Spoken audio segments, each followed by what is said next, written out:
사랑하는 성도 여러분, 오늘이 올해의 마지막 날입니다. 변함없이 한 해 동안 하나님 앞에 이렇게 나와 기도하신 여러분들을 하나님 예수님의 이름으로 축복합니다. 네. 우리는 살아가면서 참 많은 이별을 경험합니다. 지금 이 순간에도 우리는 사랑하는 성도님의 가정에 닥친 이별의 아픔을 함께 겪으며 서로를 위로하고 있습니다. 저는 지난달 사랑하는 이모의 장례를 치렀습니다. 이모는 저희 어머니의 바로 밑 동생으로 이제 60대 중반이 되었습니다. 어릴 적 엄마가 크게 편찮으셨던 적이 있었는데 아가씨였던 이모가 엄마 대신 제 초등학교 입학식에 함께 가고 매일 등하교를 시켜준 기억이 납니다. 저의 모든 기념일에 가장 크고 좋은 선물을 준 것도 이모였고, 몸이 약한 이모가 결혼하고 8년 만에 아이를 가지게 되어 만삭 때부터 그 아이가 서너 살이 될 때까지 우리 집에서 함께 살기도 했습니다. 저는 친정이 대구에 있고 많은 분들이 아시다시피 엄마가 워낙 건강이 안 좋으셔서 아이를 낳고 키우는데 어머니의 도움을 받기가 많이 어려웠습니다. 그래서 이모는 꼭 저를 모아야 하지 않고 아야 이렇게 불렀는데, 아야, 이모 집을 친정이라고 생각해라. 애기 데리고 자주 놀러오고 필요한 거 있으면 얘기해 하시며 이 따시만한 들통에 호박죽도 써주시고 미역국도 끓여주시고 하셨는데, 바빠서 자주 뵈러 가지 못해도 언제나 가까운 곳에 친정이 있다고 생각하니 늘 의지가 되고 든든했습니다. 그런 이모와의 이별이 저에게 생각보다 큰 슬픔으로 다가와서 죽음과 이별에 대해서 계속해서 생각하게 되었습니다. 그런 중에 우리에게는 천국 소망이 있음에도 불구하고 이 땅에서의 이별이 이렇게나 슬픈데 세상 사람들은 이 아픔을 도대체 어떻게 견디는 것일까 하고 생각하게 되었습니다. 그들을 불쌍히 여기고 반드시 때를 얻든지 못 얻든지 복음을 전해야겠구나. 그러다가 더 나아가 우리는 죽음으로 인한 이별뿐만 아니라 매일매일 수많은 것들과 이별하며 살고 있구나 하고 생각하게 되었습니다. 특히 올해의 마지막 날인 오늘, 우리는 2025년과 헤어지고 새해를 맞이하게 됩니다. 우리는 과연 지금 무엇과 이별하고 그 이별로 인하여 어떤 슬픔과 두려움을 갖고 있을까요? 이번 주 유치부에서도 이 본문 말씀으로 아이들과 함께 예배를 드렸습니다. 유치부를 졸업하고 유초등부로 올라가는 아이들은 난생 처음 학교를 가게 됩니다. 또 한 살씩 더 먹고 형님 반으로 올라가는 아이들도 있습니다. 익숙하던 유치원, 어린이집을 떠나 낯선 선생님, 낯선 친구, 낯선 환경을 만나는 것이 아이들에겐 참 두려운 일입니다. 또 어떤 아이들은 다양한 이유로 부모와 이별하고 임시보호소에서 지내며 모든 것이 낯설고 불안한 시간을 살아가고 있습니다. 아이들에게도 이렇게 나누었습니다. 엄마도 아빠도 선생님도 친구들도 그 어느 누구도 우리와 끝까지 함께 해줄 수 있는 사람은 없지만 단 한 분만은 우리와 함께 하실 수 있는데 바로 하나님이라고. 하나님께서 우리에게 언제나 함께 있어주고 내 편이 되어주겠다고 하시면서 이렇게 말씀하신다고. 강하고 담대하라. 그래서 우리는 무서워도 용기를 내서 또 살아갈 수 있어요 하고 말이죠. 그러니 혹시 무서운 순간이 오면 하나님 저를 도와주세요 하고 외쳐보라고 함께 나누었습니다. 우리는 어떻습니까? 어른이 되었다고 해서 이별이 덜 아픈 것도 아니고 두려움이 사라지는 것도 아닙니다.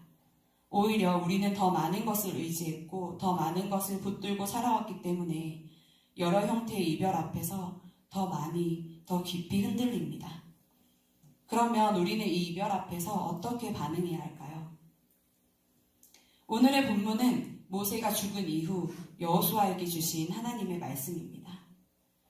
여호수아는 누구보다 모세를 가까이서 따르던 사람이었습니다. 모세의 리더십을 보았고 모세의 기도를 들었고 모세가 하나님과 교제하는 모습을 바로 옆에서 지켜보던 사람이었습니다. 그런 모세가 죽었습니다. 이스라엘의 지도자가 사라졌습니다.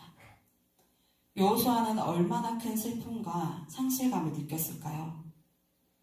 딛고 서 있는 모든 땅이 무너지는 것 같지 않았을까요? 하염없이 흐르는 눈물로 옷이 모두 젖지는 않았을까요? 그런데 그 아픔이 채 가시기도 전에 하나님은 여호수아에게 말씀하십니다. 내 종 모세가 죽었으니 이제 너는 일어나 이 모든 백성과 더불어 요단을 건너라. 여호수아는 아마 너무나도 두려웠을 것입니다. 모세가 없는 이스라엘 백성을 인도해야 한다니 상상도 할 수 없었을 것입니다. 그런 여호수아에게 하나님께서 말씀하셨습니다. 강하고 담대하라. 하나님은 여호수아의 두려움을 모르지 않으셨습니다. 그의 떨리는 마음을 아시고 그의 부담을 아시고 그의 한계를 아시고 하신 말씀입니다. 하나님은 여호수아에게 네가 잘 해내라 라고 말씀하지 않으십니다. 하나님은 이렇게 말씀하십니다. 내가 모세와 함께 있었던 것 같이 너와 함께 있을 것이다. 내가 너를 떠나지 아니하며 버리지 아니하리라. 여호수아가 모세를 의지할 수 있었던 이유는 모세가 위대해서가 아니라 모세와 함께 하신 하나님이 계셨기 때문입니다. 이제 모세는 사라졌지만 모세와 함께 하셨던 하나님은 사라지지 않으셨습니다. 그러니 여호수아의 가진 능력과 가능성을 근거로 하지 않고 모세와 함께 하셨던 그 하나님의 능력을 근거로 강하고 담대하라고 말씀하시니 여호수아는 결국 이스라엘 백성에게 하나님께서 주신 땅으로 우리가 들어갈 것이니 준비하라고 명령할 수 있게 되고 백성들은 하나님께서 모세와 함께한 것 같이 당신과 함께하니 우리가 순종하겠다고 대답합니다. 사랑하는 성도 여러분, 오늘은 2025년 한 해의 마지막 날입니다. 우리는 올 한 해 무엇을 의지하며 살아왔습니까? 사람, 돈, 건강, 잘 풀리는 사업, 혹은 나 자신입니까? 그 모든 것들이 다가오는 새해에도 여전히 나의 곁에 있어 힘이 되어줄 것이라는 확신이 있습니까? 우리가 의지하던 사람이 떠날 수 있습니다. 우리가 붙들고 있던 환경이 무너질 수 있습니다.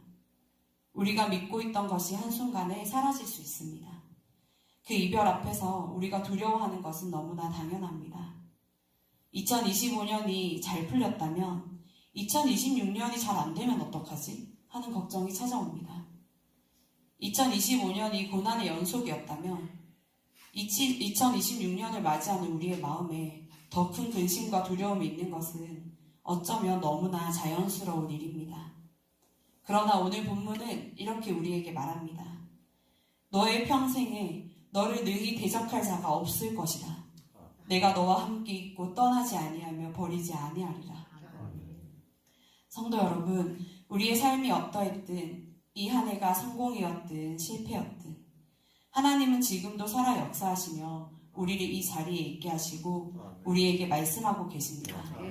강하고 담대하라. 이 말씀은 문제가 없을 때 주시는 말씀이 아닙니다. 두려움이 사라졌을 때 주시는 말씀이 아닙니다. 두려움이 있음에도 불구하고 나를 붙들라는 초청의 말씀입니다. 이제 우리는 결단해야 합니다. 하나님보다 더 의지하던 것들과 이별해야 합니다. 하나님보다 더 믿고 사랑하던 것들과 작별해야 합니다. 그리고 다시 한번 온전히 하나님만 붙들기로 마음을 굳게 먹어야 합니다. 새해에는 말씀 가운데 찾아오시는 하나님, 모세보다 크신 하나님, 이스라엘을 구원하신 하나님, 그 하나님이 오늘 나에게 말씀하고 계심을 믿는 저와 여러분 되시기를 소원합니다. 말씀을 마무리하고자 합니다. 사랑하는 성도 여러분, 이별은 끝이 아니라 우리의 의지의 방향이 바뀌는 자리입니다. 사람을 내려놓고 하나님을 붙드는 자리, 환경을 내려놓고 동행하시는 하나님을 붙드는 자리입니다. 오늘 이 새벽 하나님만이 우리의 유일한 의지할 분이심을 고백하며 하나님보다 다른 눈에 보이는 것들을 더 믿고 의지하던 우리의 연약함과 이별하고 하나님 주시는 말씀으로 강하고 담대할 수 있는 저와 여러분 되시길 소원합니다. 기도하겠습니다.